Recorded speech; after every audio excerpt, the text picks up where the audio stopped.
Assalamualaikum warahmatullahi wabarakatuh. Pada kali ini saya dan teman saya Rifki akan sedikit membahas bagaimana pengalaman Rifki selama di Padang.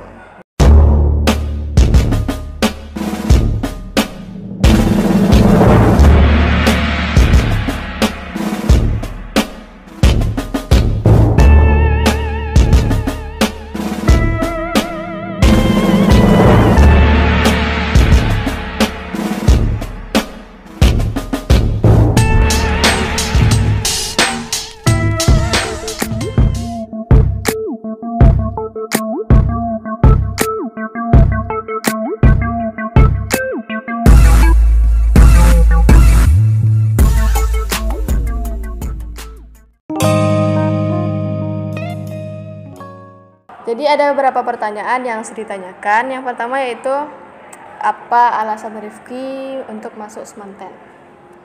alasan untuk masuk Semanten awalnya sih Rifki nggak ada niatan untuk masuk Semanten awalnya. Tapi karena ada kakak tingkat Rifki, abang kelas, yang dari TK sampai SMP itu sekolah kami sama. Kami kecil juga dekat, namanya Bang Heronan. Nah, abang tuh kerja ada masuk Semanten. Nah, abang tuh diajak Rifki masuk Semanten. Kata abang tuh Semanten tuh lulusannya tuh banyak ke luar daerah gitu. Nah, ditambah juga dari orang tua Rifki, om Rifki, tante Rifki, semua bilang kalau pendidikan di Sumbar itu jauh beda sama Riau. Lebih bagus pendidikan di Sumbar daripada di Riau. Apalagi kalau di Sumbar ini kan lebih dominan yang negeri kan. Kalau swasta, kalau mau yang bagus, kalau di Riau, kalau mau yang bagus itu harus swasta. Riau tuh pemegang swasta. Jadi karena alasan itu juga kan, negeri kan bagus di Sumbar, makanya Rifki masuk Semanten. Awalnya sih sebenarnya sering gini sih, Rifki udah masuk sekolah tuh di Riau. Sekolahnya tuh lumayan lah, cover di sana. Namanya Man 2 Model Pekanbaru. Nah, Rifki udah daftar ulang di sana, udah belajar juga, ada nama matrikulasi, udah belajar juga. Udah apa juga itu seleksi untuk masuk kelas akselerasi ya. Nah, waktu itu Rifki udah masuk, mencukupi itu untuk masuk akselerasi, tapi karena alasan-alasan yang tadi, Rifki lebih tergiur juga karena cita-cita Rifki ITB ya kan. Jadi makanya masuk Semanten. Pertanyaan selanjutnya, kan kebanyakan kalau anak rantau itu susah untuk beradaptasi ya. Jadi bagaimana cara atau tips dari Rifki agar bisa bergaul yang baik di Semanten? Cepat terbuka atau gimana? Sebelum masuk tips, kita ke pengalaman Rifki aja dulu. Pengalaman Rifki masuk Semanten. Setelah masuk Semanten, Rifki alhamdulillah masuk Semanten jalur mandiri, diterima masuk ke 10 Mia 6, dimana seperti yang kita tahu aja lah, provinsi udah berbeda. Rifki dari Riau pindah ke Sumbar, itu pasti semuanya berbeda, budaya berbeda, bahasa berbeda, tata cara adab-adabnya juga berbeda gitu, norma-normanya. Nah, awal Rifki masuk kan, alhamdulillah Rifki masuk Semanten jalur mandiri dan kelas pertama di 10 Mia 6. Di 10 Mia 6 itu yang dari rantau, yang dari luar provinsi nggak ada. Dari rantau ada, yang dari Mas Raya ada, dari Solo ada. Tentu Rifki kayak minoritas gitu kan, kayak orang minoritas. Bahasa juga kalau laki-laki kan di sini bahasa pergaulannya bahasa Minang. Sedangkan Rifki alhamdulillah sih orang tua orang Minang.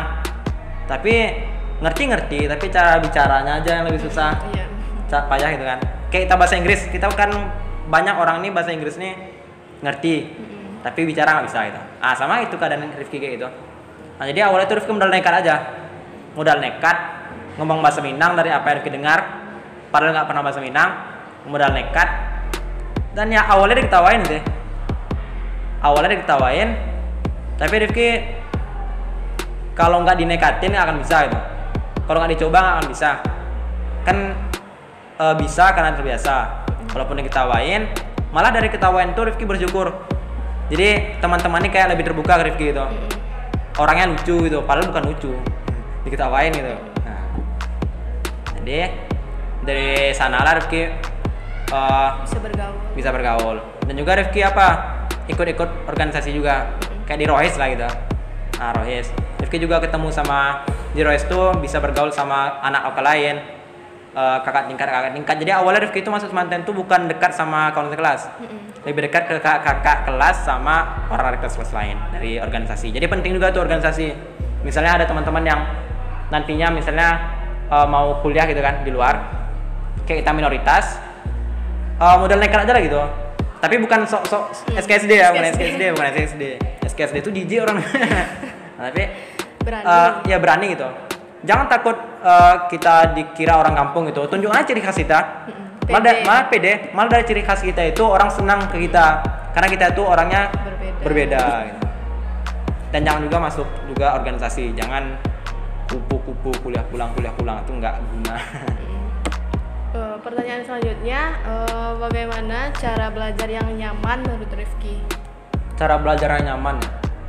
Cara belajar yang nyaman sebenarnya Rifki kalau untuk belajar nggak seambis yang teman-teman kira. Walaupun Rifki alhamdulillah masuk ITB, tapi nggak seambis yang teman-teman kira. Rifki cuma SMA ini kayaknya cuma kayak fokus ke hal yang Rifki suka aja. Rifki suka, Rifki kerjain. Kalau nggak suka nggak kerjain. Kayak contohnya aja, buktinya Rifki nggak suka nggak Rifki kerjain. Kayak tugas-tugas. Misalnya ada kayak Rifki nggak suka biologi, nggak suka kimia. Nah itu Rifki tugas-tugas tuh ya pagi aja kerjainnya, nengoknya teman gitu kan. Kecuali yang Rifki suka, fisika. Rifki suka ke fisika. Dari fisika itu Rifki memang benar-benar serius belajarnya. Serius belajarnya itu bukan cuma apa yang diajarin guru di sekolah itu, tapi juga Rifki ulang-ulang di rumah. Rifki cari hubungannya, gimana ilmu yang Rifki suka itu bisa nampak korelasinya dengan kehidupan. Soalnya kan kita banyak bilang fisika ngapain sih ngitung bola jatuh gitu, ngitung benda gerak gitu aja nggak ada guna gitu kan. Nah sebenarnya itu karena kita belum ngulik lebih dalam gitu. Tanda belajar serius kita seperti yang Rifki lakukan itu kita ulik-ulik di rumah. Jangan cuma cukup di sekolah. Apa hubungannya ilmu itu dengan kehidupan sehari-hari dan bagaimana cara ilmu itu bisa membuat diri kita lebih bijaksana dan bermanfaat di masa depan. Jadi kan Rifki bilang nih, kalau dari SMP tuh udah pengen kali masuk ITB. Jadi apa sih tanggapan awal, pandangan terhadap ITB? Dari SMP ceritanya. Ya.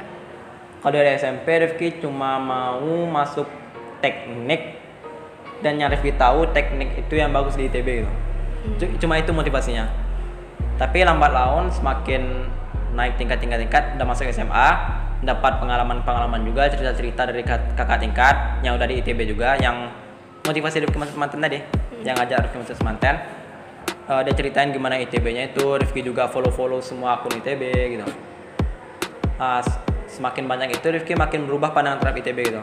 Ternyata ITB itu bukan cuma tempat orang-orang pintar, bukan hanya institut terbaik bangsa gitu. Bukan hanya tekniknya saja yang baik, tapi juga